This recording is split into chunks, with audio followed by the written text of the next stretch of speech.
আমি একজন সাহাবার জীবনী শোনাবো আপনাদেরকে। আব্দুর রহমান ইবনে আউফ রাদিয়াল্লাহু তাআলা আনহু। 10 জন জান্নাতের দুনিয়াতে বসে যে 10 জন সাহাবা জান্নাতের সুসংবাদ পেয়েছেন তাদের মধ্যে একজন, আলহামদুলিল্লাহ বলেন।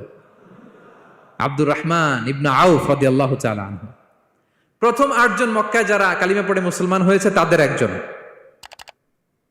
তার স্ট্যাটাসটাকে জেনে নেন। তো তিনি যখন মক্কা থেকে হিজরত করে মদিনায় গেলেন, মনে রাখবেন মক্কা থেকে যে সাহাবারা বাড়ি ঘর ছেড়ে হিজরত করেছে তাদেরকে বলে মহাজির, মানে হিজরতকারী সাহাবা। আর মদিনাতে যে সমস্ত সাহাবারা তাদেরকে রিসিভ করেছেন তাদেরকে বলে আল আনসার, মানে সাহায্যকারী সাহাবা।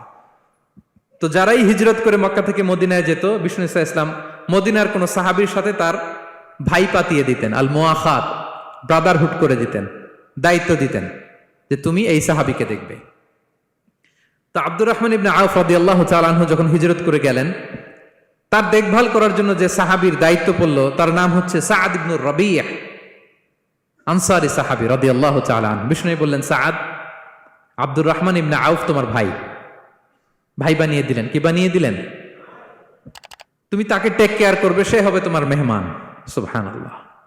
সাআদ ইবনে রাবিয়া রাদিয়াল্লাহু তাআলা আনহু তিনি আব্দুর রহমান ইবনে আউফকে ডেকে নিয়ে গেলেন, ঘরে নিয়ে গেলেন মেহমানকে, এবং বললেন, ইয়া সাআদ ইন্নী আকসারুল আনসারি মালান।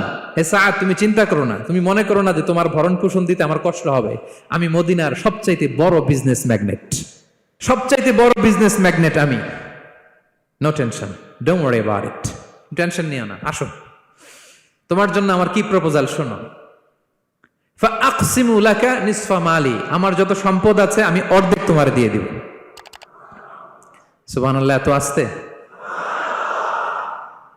আপনার বাড়িতে কেউ মেহমান হলে করতে পারবেন এরকম? আল্লাহ, কেমন প্রেরণার বাতিঘর তারা।